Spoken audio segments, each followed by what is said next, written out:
शिरडी के साईं बाबा की मूर्ति से जुड़ा एक रहस्यमयी राज शायद ही आप जानते होंगे। साईं वाकई ईश्वर है।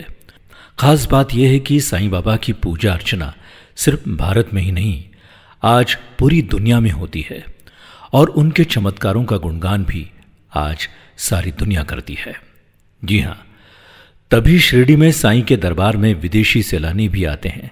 सबसे खास बात यह है कि शिरडी के साईं बाबा को छोड़ दें तो इसके अलावा जहाँ जहाँ भी साईं बाबा के मंदिर बने हैं वहाँ उनकी मूर्ति एक ही छवि वाली है।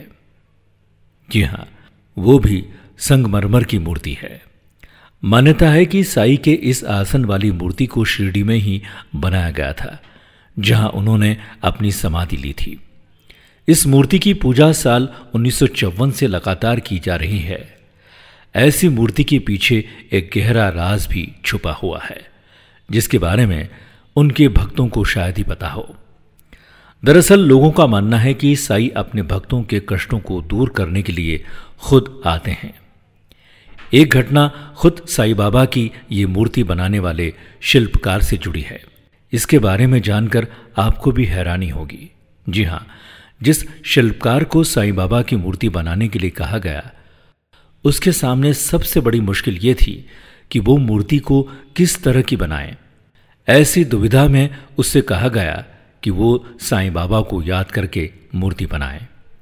मूर्ति बनाते समय जब उसे कुछ समझ नहीं आ रहा था, तब वो निराश होकर बैठ गया और कहने लगा कि बाबा, मुझे इतनी शक्ति दीजिए कि मैं ऐसी प्रतिमा बनाऊं जो मनमोहक हो।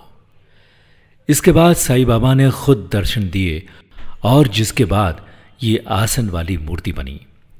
साईं बाबा की मूर्ति बनाने वाले का नाम वसंत तालीम है। मूर्ति से जुड़ी ये रहस्यमयी जानकारी ये है कि कोई आज तक नहीं जानता कि साईं बाबा की मूर्ति बनाने के लिए ये पत्थर किसने भेजा था, सिवाय इसके कि ये इटली से आया था। जी हाँ, ये घटना 1954 की बताई जाती है। साईं बाबा की मूर्ति को बनाने के लिए मुंबई के बंदरगाह पर इटली से मार्बल आया था। मार्बल पर सिर्फ इटली लिखा था। इससे पता चलता है कि वो वहां से आया है। वैसे तो इसके बाद इस आसन वाली अब तक लाखों करोड़ों मूर्तियां बन चुकी है, लेकिन शिरडी में विराजी मूर्ति की बात ही अलग है। इस मूर्ति की खासियत यह है कि जब आप साईं बाबा की ओर गौर से देखेंगे तो लगता है कि वो भी हमें देख रहे हैं।